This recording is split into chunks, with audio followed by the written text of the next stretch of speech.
common in that area. There's like thousands of people with that same name, so they don't catch him. And thus, Kid just keeps on traveling around Thailand, living his life, and no one suspects he did anything wrong. 5 months later, one night, he books a room at another nice hotel. And he goes to a massage parlor and he hires a masseuse for her services and he brings her back to his hotel. And for whatever reason, they get into an argument. And once again, Kid just loses it and he attacks her, strangling her until she's unalived.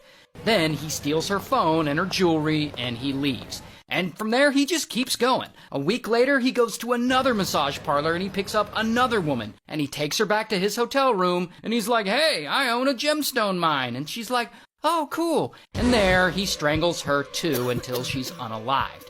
And then, of course, he steals a bunch of her stuff. Now, so far, the locations of the 3 women he's murdered, they've all been in Thailand, but they're about 100 miles apart from one another. So police aren't yet seeing a pattern. However, some of these hotels do have security cameras, and one of them just happened to catch Kid on video. And there he is checking into the hotel there. And so now police have an idea of what he looks like, and they start to piece all this together, that he's doing this to different women in different hotels. Which means he's now officially a serial killer.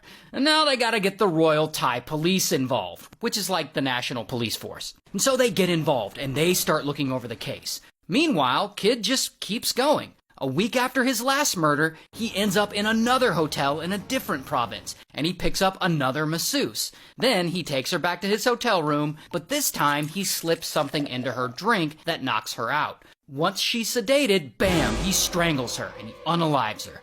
Then, of course, he steals her stuff and he flees. But this time,